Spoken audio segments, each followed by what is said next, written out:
What's important to you? My mission is to ask as many people as possible this question, because I believe once you know what's important, you can design and build a life of purpose, meaning, and fulfillment. My name is James Dean. I'm a life coach, and I hope this podcast inspires you to uncover what's important to you. You can follow me on Instagram and Facebook at James Dean Coaching, or connect with me on LinkedIn. You can also learn how I can help you understand what's important at jamesdeancoaching.com.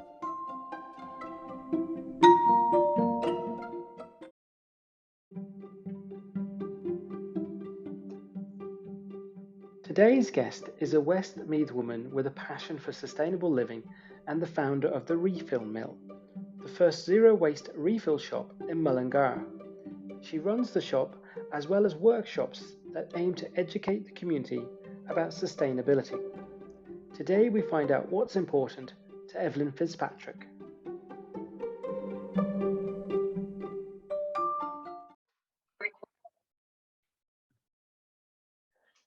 Hi Eibhlin, thank you so much for joining me today. No problem. Thanks a million for having me, James. I'm delighted to join you. That's brilliant. Yeah, I'm really looking forward to chatting to you. So we're going to go straight into it. And so my first question, Eibhlin, is what's important to you? Well, what is important to me, I care a lot about the environment and spreading the word for what people can do to live more sustainably is a really important thing to me. And community is really important to me as well. I'm big on trying to build like small little pockets of sustainable communities, but it's just more about I don't know, I think we're all happier if we're socializing with people, and here it's usually around alcohol.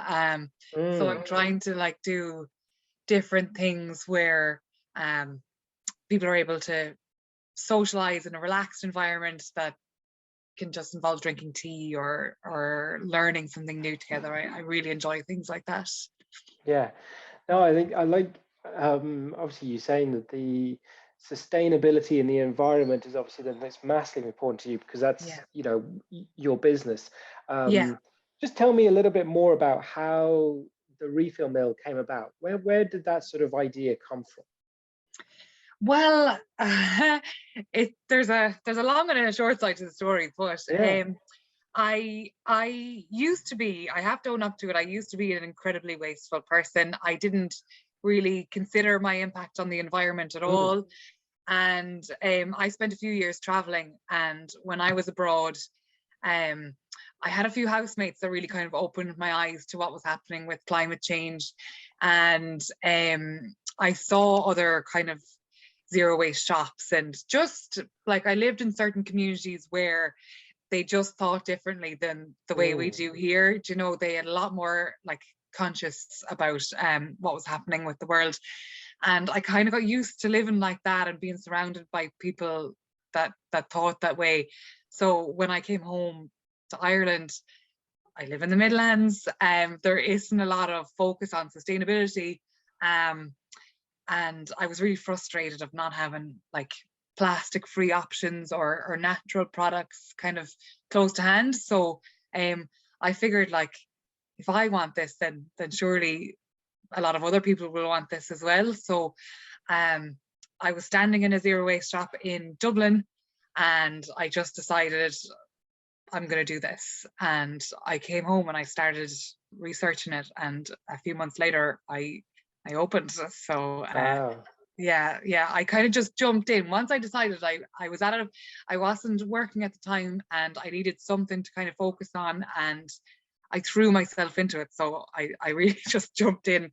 No regrets. I'm delighted I did it. Yeah, absolutely. And no, I love that. And when you said the sort of the initial influences, were you living abroad at that time? Was it so which countries were you in that kind of had that sort of way of being that influenced you? Well, I lived in New Zealand for quite a while. Okay. And I was living in Christchurch, and Christchurch has been really affected by earthquakes in 2011. So a huge part of that community was just kind of using what you had. Like they were still rebuilding the city. So, you know, they had like shopping centers built from just shipping containers. And that's right. I was actually there myself. Were you?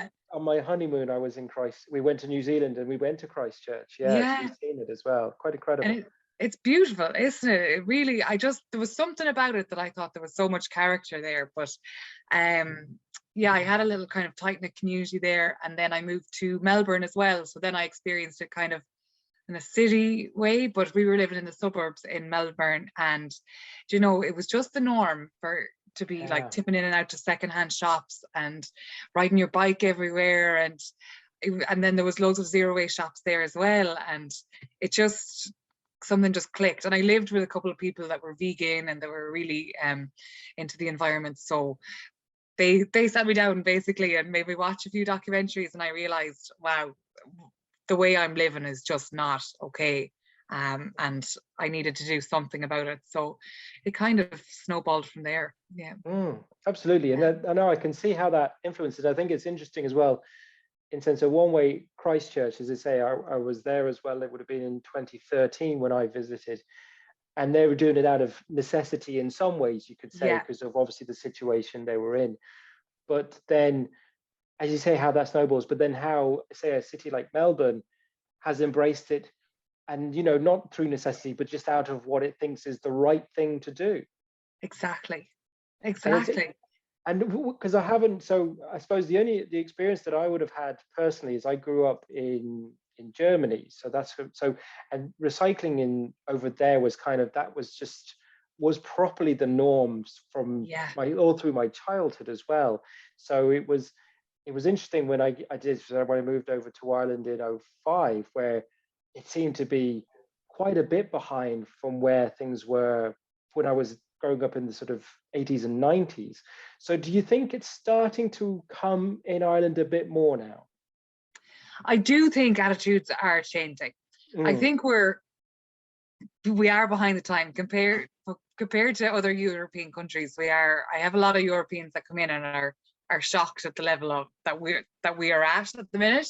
But I do think that attitudes are changing. I have a lot of people coming in that kind of say, I know we need to do something, I just don't know where to start. I think we're at a point now where people feel kind of overwhelmed.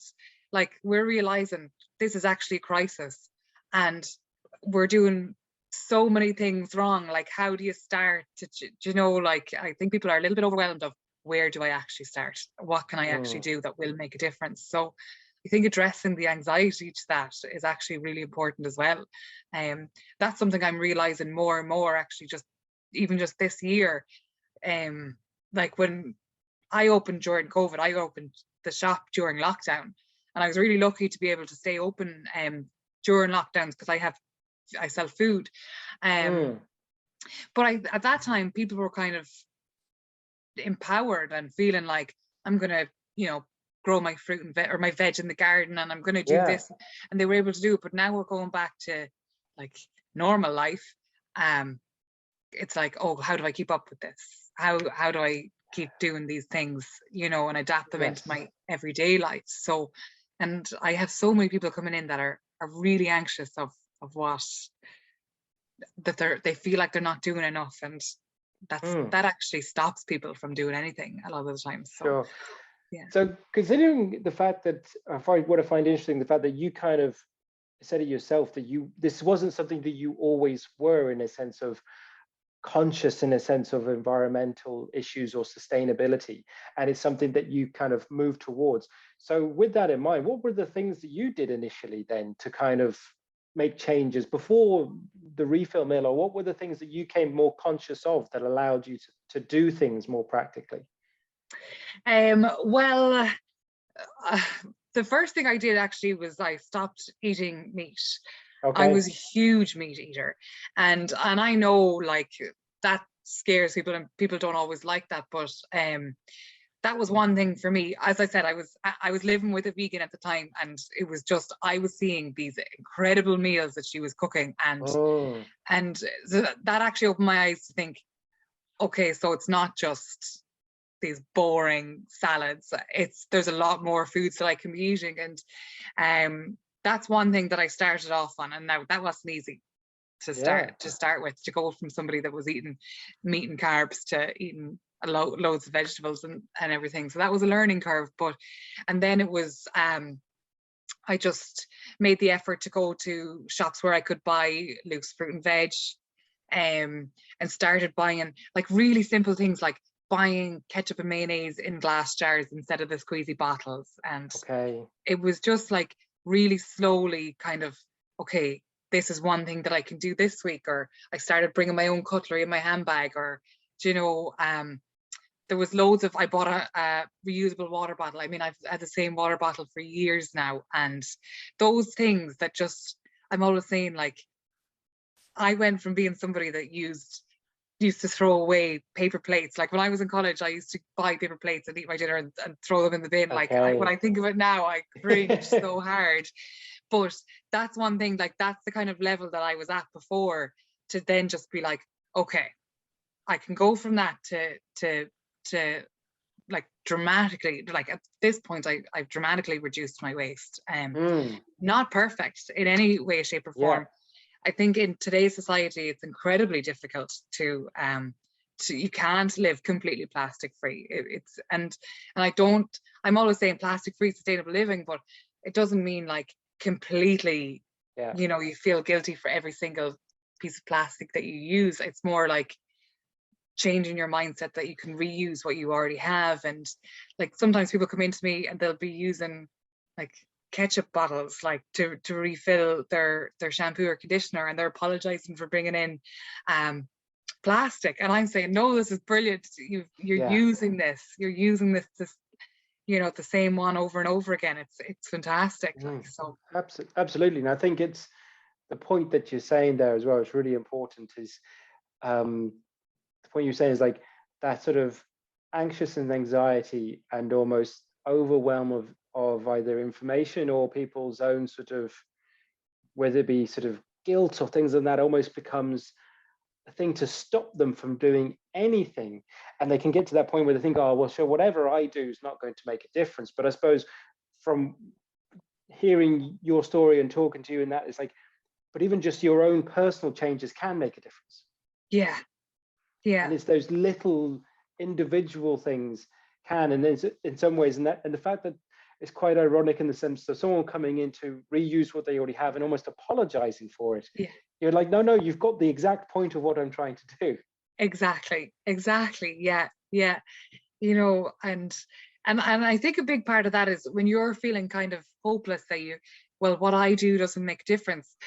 There is so much power in what you do in yourself. Reusey is another minimum waste shop in Dublin, and she has the power of one, and she's so right with that concept. We have so much power in just what we're doing ourselves.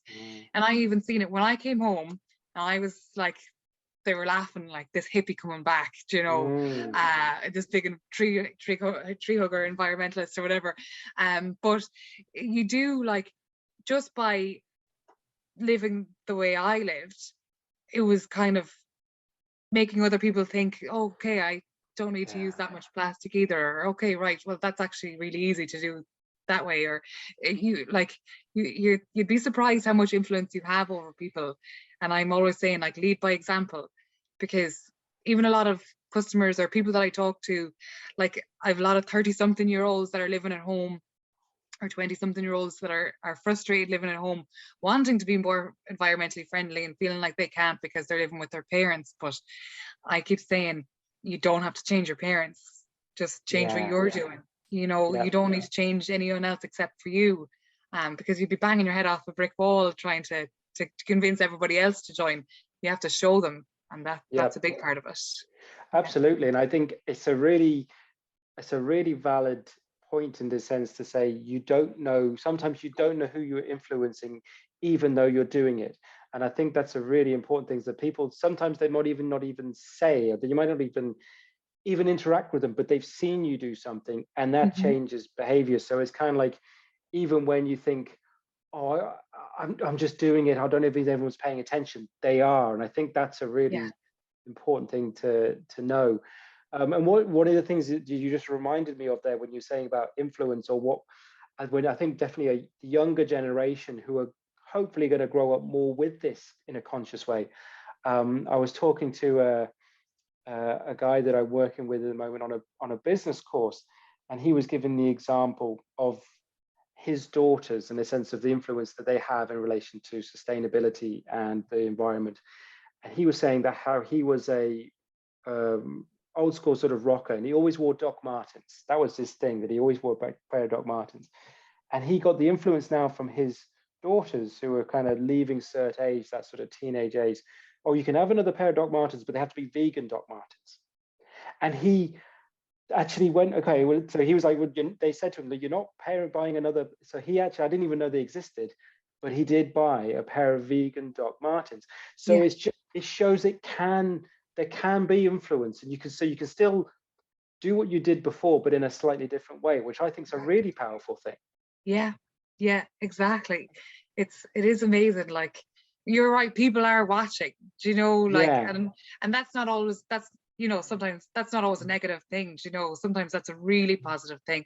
If you're at like some festival or something and you take out a silver knife and fork out of your bag rather than going for the plastic cutlery, like, people will notice you doing that, and you don't look weird. It's kind of like, oh, that's kind of a no-brainer, isn't it? Yeah, so makes sense. really, yeah, I love it. Now, the other thing I'd like that's interesting as well, obviously, the fact that you had this sort of change in the way that you thought and behaved, and then you decided, right, I'm going to go into business with it and just dive straight in, as you said.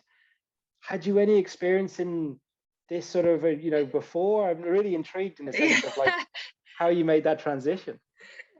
Oh God, do you know, not really. So sometimes I think I'm mad. Like, I've never even managed anywhere before.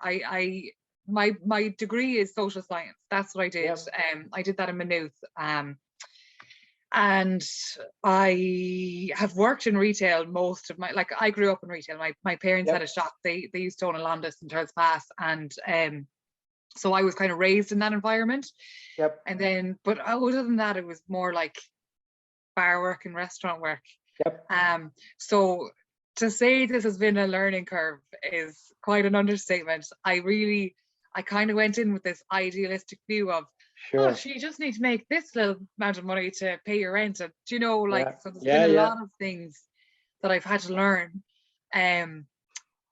but I really enjoy it, actually. I really enjoy it. Now, I don't have that like stereotypical business head of like, okay, I'm not money driven, to be honest with you. I know the bills have to be paid and all that kind of crack, but I enjoy seeing new people and talking to people coming in, and like, I just enjoy the kind of community aspect to it. I know I'm talking about it again, but that's something I love. And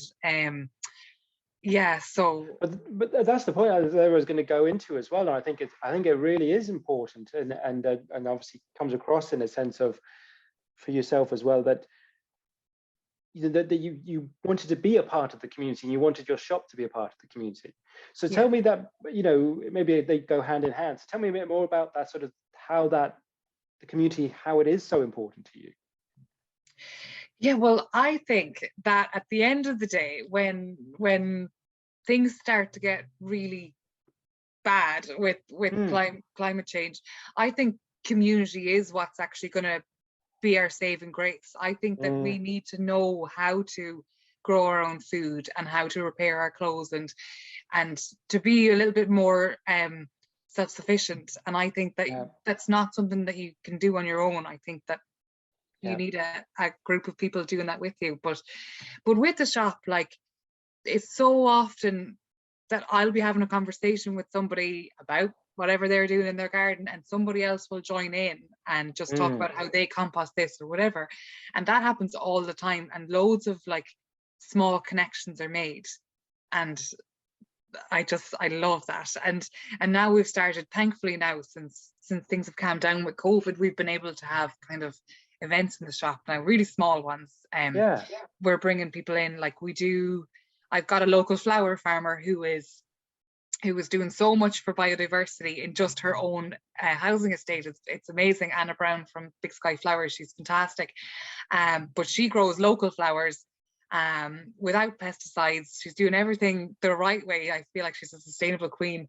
And we kind of run workshops together. The last one we did was just like jam jar flower arranging. And that was just, we'll learn a little bit about the flowers. We'll talk about like using what you have locally rather than importing, and then we all had tea and homemade cake and had a chat, and that chat just happened to be about sustainably focused things, but it's not always the case. You know, there's loads of different things, and that's bringing people like that aren't necessarily engaging with other people outside of work or their families, and it's really, really nice. Absolutely. And I think, and it's, we could say, like, because your shop is in Mullingar, and I've only moved down here probably the last 18 months. So prior to that, I'd lived in Dublin, outside of the city, for the last 10 years. So I completely shifted in a sense of literally location down here, and clearly already from where I'm, the sense of community is already completely different from one of the things we were looking for when we were moving, was to be away from just feeling I was just in another estate, just feeling I was just in another suburb, and being more involved in a town and community. So I'm already getting that, and the sense of it, and the fact that when you walk down the street and main street in Mullingar, that you see all these independent shops, that you see all of that, not just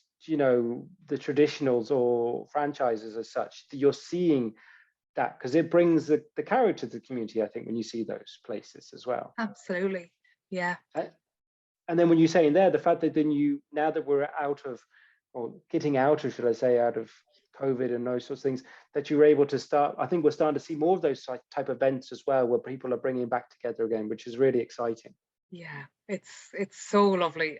Like, I'm seeing it as well. There's posters going up everywhere for loads of different type of things in the town, and I think there's a lot to be said, like, for living in a smaller town, and with the independent shops and that kind of thing. I mean, we've got a organic fruit and veg shop, and we've got small coffee shops, and I think it's so vital that we support those small. I know that I'm a small business saying that, but I'm saying that knowing that the struggle to keep a small business open is so hard, especially at the minute, and I'm hearing it from so many small businesses that this time it's crippling what's happening right now, and the bigger franchises and bigger shops are always going to survive this. They've got the money to keep them going, but if we don't support our communities and our local areas, there won't be any more independent shops. Do you know, that's the way it's going, and that would be such a sad thing to happen. Do you know? I completely agree, and absolutely it's and I think as well, it's like the one is hey, when you have those places and those shops in a town, it gives so much more difference, and I love that word again myself, and character, and but also as well, though, I think it's what you're particularly in what you're trying to do, it's, to me, it's more than just a shop, and I mean that in the sense of like it really is trying to push on in whatever way you can, in the sense of a bigger ideal, a bigger process. So I think, is that in a sense of like, because it is obviously a risk going into business, in any situation, knowing that myself as well, you got to try and do something. You got to, money isn't necessarily maybe a driver, but I'm just wondering in a sense of like how big of a reason it was for you to take that risk. What was the sort of thing that you think, no, I just have to try and give this a go? What was the real sort of thing that you said, well, I'm going to put it all in? It was my gut. Do you know that? Yeah. I really went with my gut, and like, in fairness, I wrote out lists and lists and lists of pros and cons and how could I do it and all that crack.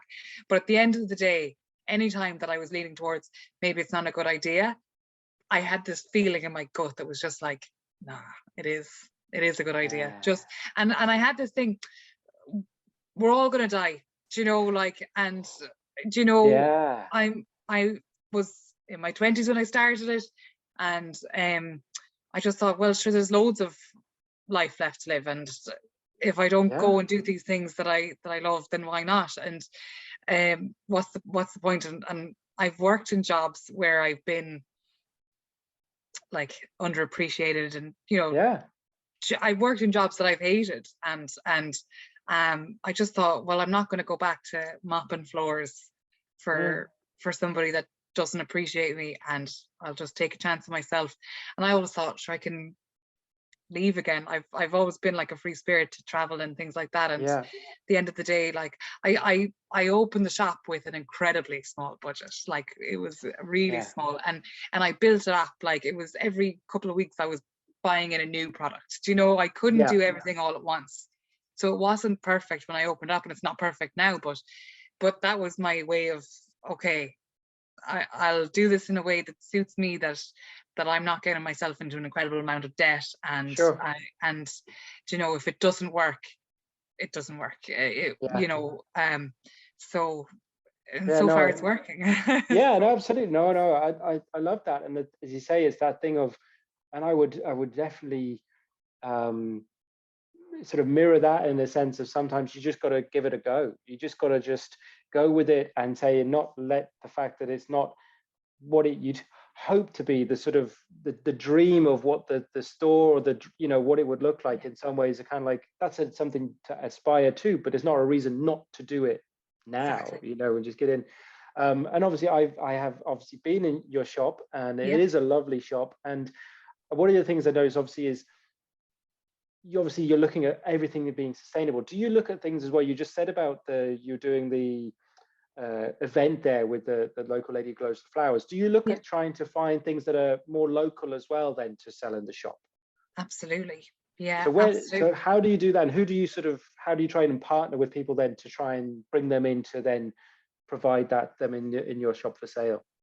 Well, it depends. Sometimes people approach me, and then sometimes I approach them. I'm quite active on social media. Like, I'm not necessarily posting all the time, but I'm quite like, I'll message people and stuff quite a lot, and I'm always looking out for sustainable businesses. So I try and get local as much as possible. Like, I've got local flowers, honey, bread, soaps. There's loads of things like that. So if there's something happening in Mullingar that I can get involved with, I really love to do that.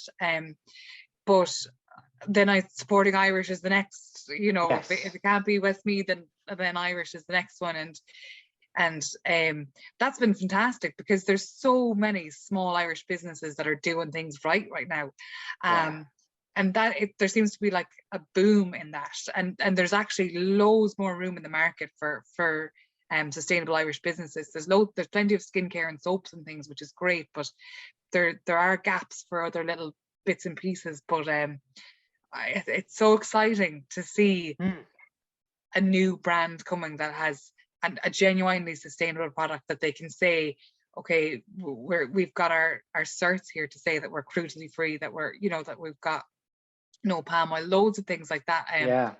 So and small business owners are more than willing to like have a chat with you about it, so you kind of know that you're on the same level, that you're looking for the same things, and it's great. Like, I've made so many really lovely friends from all over the country now, just from buying some small businesses, and then they'll like put me on to other people, you know. So well, I think and I think it's exactly what you were saying, in sense of like the whole thing of community as well. It's like that community within the sort of literally the locality, but then that community that you create through that network of supporting, say, other small businesses, others, people who are trying to build something, create something, that share as well, that you're similar, your philosophy, and share your way of thinking as well, to support each other. It's how, as you say, small businesses survive and then also grow by chatting and working with each other. Yeah, it's a huge part of it, and there's so much support there. It's really lovely. Like, when I opened first, I kind of felt like, God, I'm a little bit on my own, you know. Sure. And I am running the business. I've got one girl working for me part-time, and she is absolutely fantastic. So enthusiastic about the place. I'd be lost without her now. But for 2 years, almost a year and a half, I was in the shop on my own every day, and that is difficult. So it's really important to make those connections with other businesses, and you know, they understand how you're feeling, and you know, if you've had a quiet week, they understand. Same here, you know, and this is how we are going to get through it, and it's so important. So absolutely. Yeah. Just going back onto that in the sense of like you said that first 18 months, 2 years on your own, and you came into it with some experience of retail with your parents' shop, but not really doing it. What would you say? And you said it was a steep learning curve. What would you say was the biggest thing you learned in those sort of first 18 months or so? I think to delegate stuff that you don't. Bookwork is not for me. I can't do it. You know, I don't have the head for that stuff. So for the first while, it was just like frying my brain trying to get through that stuff.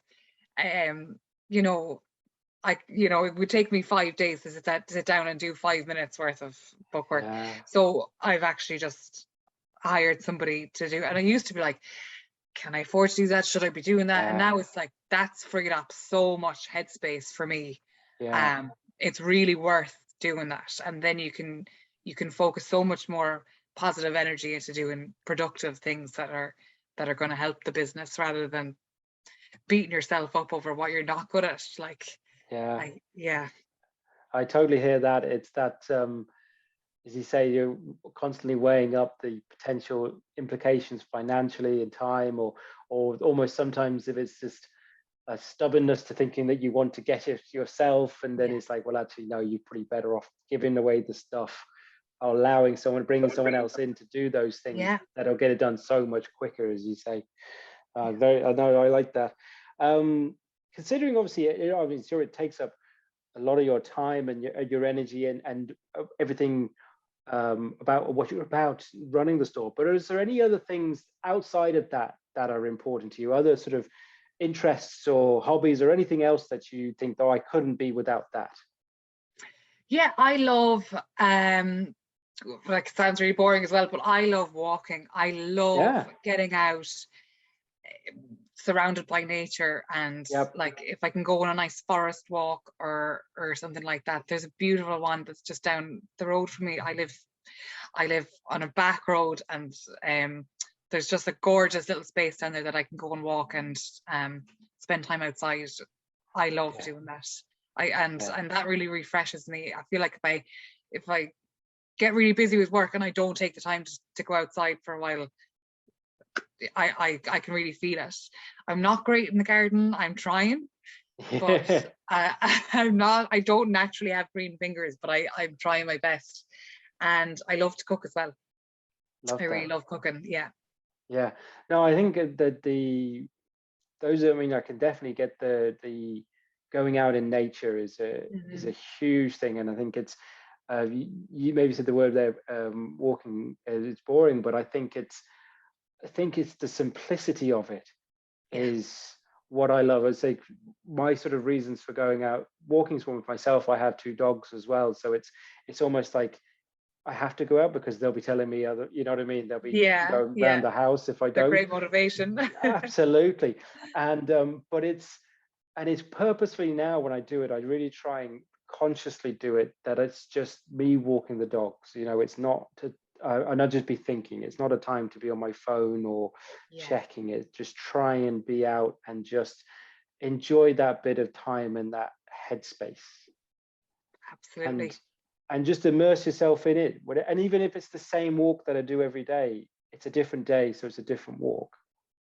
And if that makes sense. I think the exact same thing. Like, if you are walking the same place every day, the leaves are still changing, and the weather is different. And when you start noticing that, it's a different experience. It's really lovely, and I'm glad I'm getting to know that. But now, because before I used to be like, no, I'll just watch TV, you know, like, and the difference 10 or 15 minutes outside will do is it's amazing, like, isn't it? Absolutely, yeah, no, totally. Yeah. And one that you said there, one of the things you enjoy cooking. So is that then?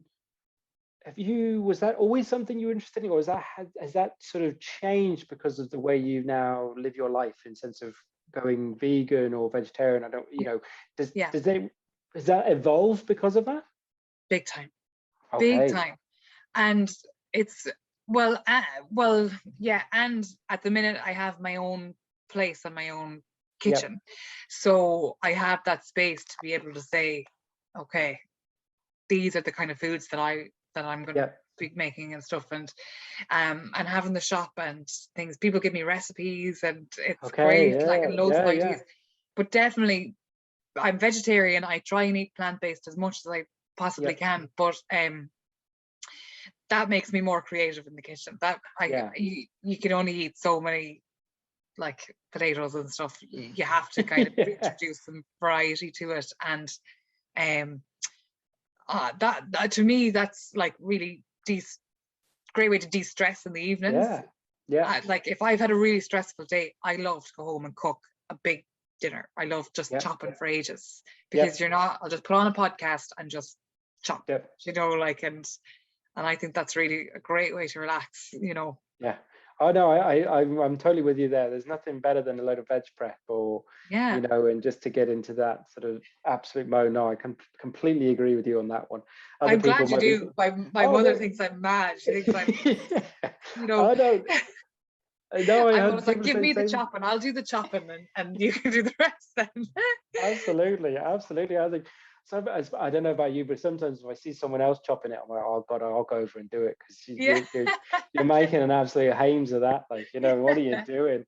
So no, I'm totally with you on that one. What I like to ask this to people, and it's because I love to get the angle on this or interest in it. So I'm one for quotes and mantras and stuff. It's kind of one of those things that kind of, if I see a quote and it reminds me of if I'm trying to, whether it be to motivate me, to inspire me, to remind me of something. So do you have any sort of things like that? Do you live by any quotations or mantras or things that have you've taken in over the years? Yeah, I don't think I have a specific one. I do love the one, an obstacle is merely a stepping stone, and I think of that quite a lot too. When I look back, I'm thinking, okay, there was another one, but I don't have like specific ones that I would read every day, or but no, I love that one though. That's a really, because I suppose it's also, that one's an obstacle is another stepping stone. Very physical and tangible, considering you're in a physical premises, so it does feel like it really matches in the sense of what you've achieved and what you're trying to achieve. I think it's really important to look back and see what you have achieved. Like, if you're having a hard time, I think it's really important to think, okay, well, where was I a year ago, and what have I done since then? And there are times that I'm like, oh my God, I don't know what I'm going to do next, and I'm thinking, well, you're able for it, because look at what you've done already. So totally, to be able to reflect and celebrate what you already have achieved. Absolutely. And then on the other side of it, is there anyone that you say would have been a big influence on you then, whether it be close or someone in the public eye? Is there anyone that you think that they've or traits that you've taken from people? Well, the public eye, have to say, David Attenborough.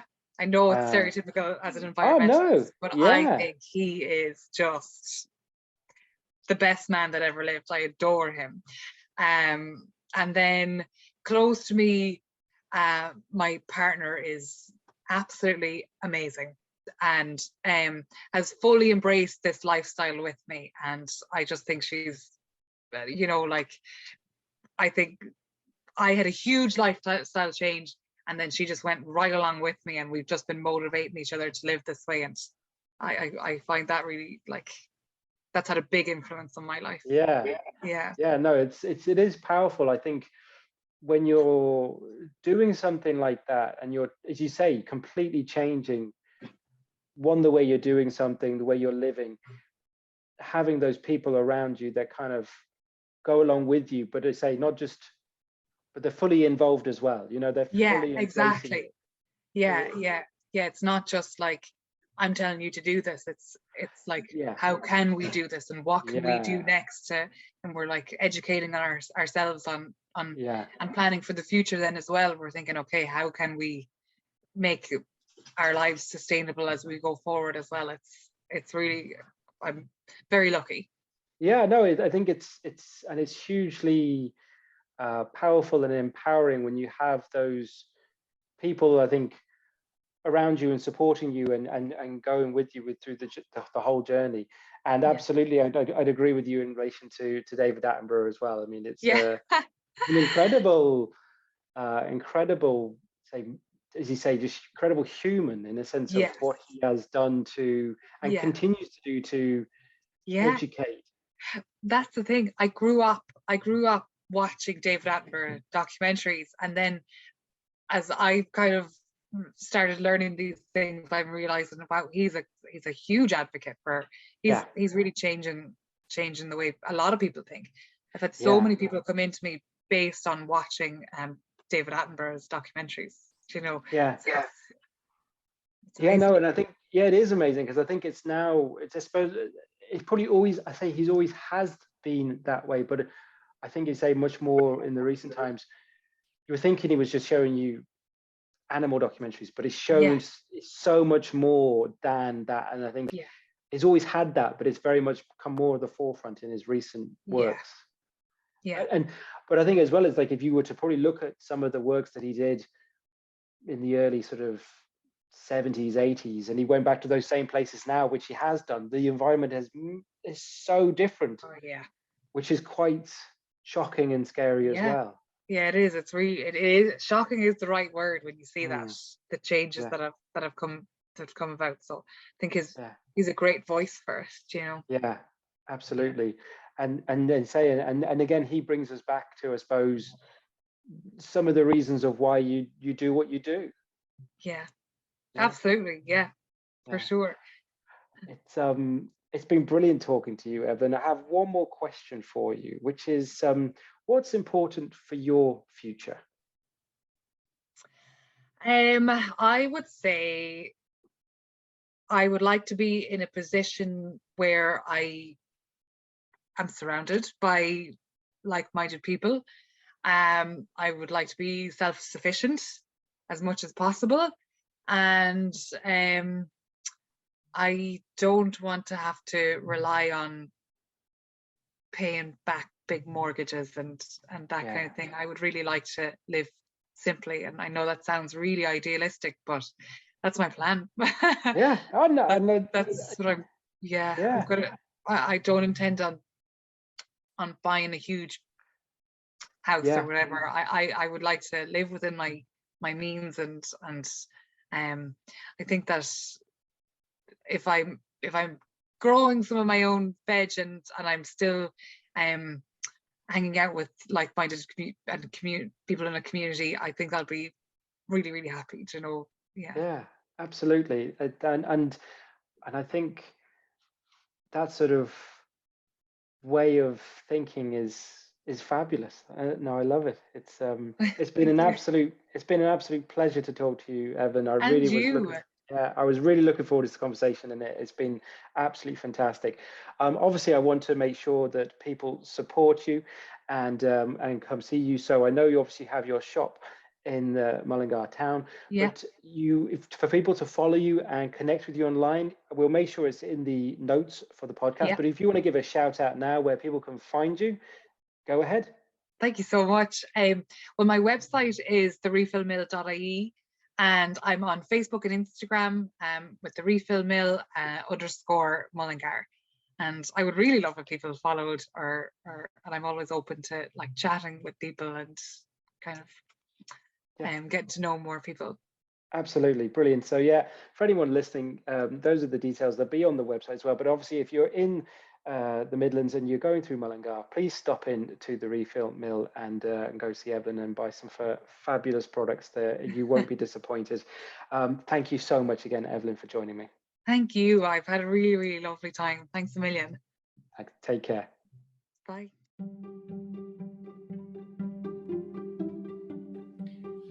Thank you for listening to What's Important to You. If you enjoyed this episode, please like, comment and share. And make sure you subscribe so you don't miss out on any future episodes. Again, you can follow me at James Dean Coaching on Facebook and Instagram. Connect with me on LinkedIn or find out more about me on jamesdeancoaching.com.